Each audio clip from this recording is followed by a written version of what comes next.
Hey guys, once again welcome back to my YouTube channel Inside Organon. In today's video, we will be discussing a very important topic, that is important particulars for Materia examination. Friends, this is the fifth part of the video. 4 parts मैं already upload कर चुकी हूँ, तो अगर आपने वो videos नहीं देखे हैं तो मैं आई लिंक पे शेयर कर रही हूँ and also you can check out in the channel below. Also friends, अगर आप चाहते हो कि मैं ऐसे और वीडियोस अपलोड करूं और वो वीडियोस आप तक पहुंचे तो प्लीज मेरे चैनल को सब्सक्राइब कीजिए, बेल आइकन प्रेस करिए ताकि आप इनसाइड ऑर्गेनॉन की अपकमिंग अपडेट्स मिस ना करो. Let's get started.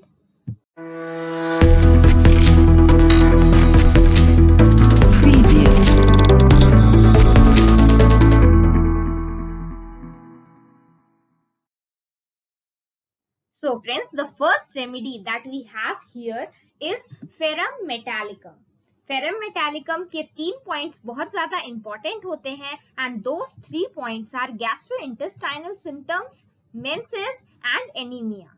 Ferrum met anaemia से रिलेटेड इश्यूज के लिए बहुत अच्छी रेमेडी होती है and that is why menses and anaemia बहुत इंपॉर्टेंट पर्टिकुलर्स हैं जिनसे रिलेटेड कई बार शॉर्ट आंसर टाइप क्वेश्चंस पूछे जाते हैं. ऑल्सो फ्रेंड्स, जो गैस्ट्रोइंटेस्टाइनल सिम्टम्स है वो भी बहुत ज्यादा इंपॉर्टेंट होते हैं.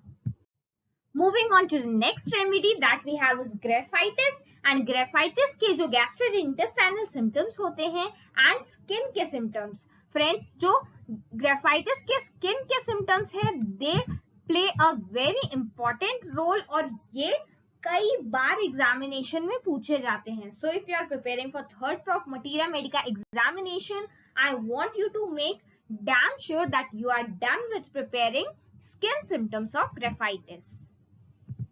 Let's move on to the next remedy and that we have is Helleborus. इसके 4 symptoms, head, dropsy, urinary symptoms and diarrhea के जो symptoms हैं ये बहुत ज्यादा important होते हैं. कई बार इससे रिलेटेड क्वेश्चंस पूछे जाते हैं. फ्रेंड्स, जो हेलिबोरस रेमेडी होती है ये ड्रॉप्सिकल इफ्यूजन्स के लिए बहुत अच्छा काम है. हाइड्रोसेफेलस के केस में ये बहुत अच्छा काम करती है and that is the reason why head symptoms and dropsy are important particulars जो कि आपको हेलिबोरस रेमेडी में प्रिपेयर करना जरूरी है. Moving on to the next remedy that we have is hyoscyamus and इसमें जो इंपॉर्टेंट सिम्टम्स होते हैं they are mind and fever. इसके माइंड और फीवर के सिम्टम्स एक्सट्रीमली इंपॉर्टेंट होते हैं जिससे रिलेटेड एग्जामिनेशन में कई बार क्वेश्चंस पूछे जाते हैं. So if you are preparing this remedy for your third prof examination, I want you to make sure that you have prepared the symptoms of mind and fever. Friends, mind के symptoms बहुत ज्यादा important है इस remedy में, तो जब भी आप इसे प्रिपेयर करो इसके माइंड के सिम्टम्स को प्रिपेयर करना बिल्कुल मत भूलिएगा. Moving on to the next remedy that we have is ignatia amara. Friends, ignatia amara के केस में जो माइंड के सिम्टम्स हैं, गैस्ट्रोइंटेस्टाइनल ट्रैक्ट के सिम्टम्स हैं एंड रेस्पिरेटरी सिम्टम्स जो है इनका बहुत ज्यादा इंपॉर्टेंट रोल होता है. ये सिम्टम्स बहुत ज्यादा इंपॉर्टेंट होते हैं. माइंड तो स्पेशली इस मेडिसिन का बहुत ज्यादा इंपॉर्टेंट है.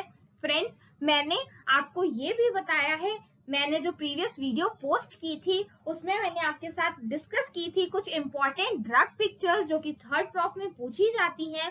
ड्रग पिक्चर्स हमेशा 20 मार्क्स के क्वेश्चन में पूछी जाती है. उसके लिए मैंने एक सेपरेट वीडियो बनाया हुआ है. अगर आपने नहीं देखा है तो वो आप चैनल में जाकर चेक कर सकते हैं. ऑल्सो फ्रेंड्स, इग्निशिया अमारा भी एक ऐसी ही इंपॉर्टेंट रेमेडी है जिसके drug pictures most frequently examination में पूछे जाते हैं. So friends, this is all about today's session. I hope this video was helpful. अगर आप चाहते हो कि मैं ऐसे ही और वीडियोस अपलोड करूं तो प्लीज मेरे चैनल को सब्सक्राइब कीजिए, बेल आइकन प्रेस करिए ताकि आप इनसाइड ऑर्गेनॉन के अपकमिंग अपडेट्स मिस ना करो.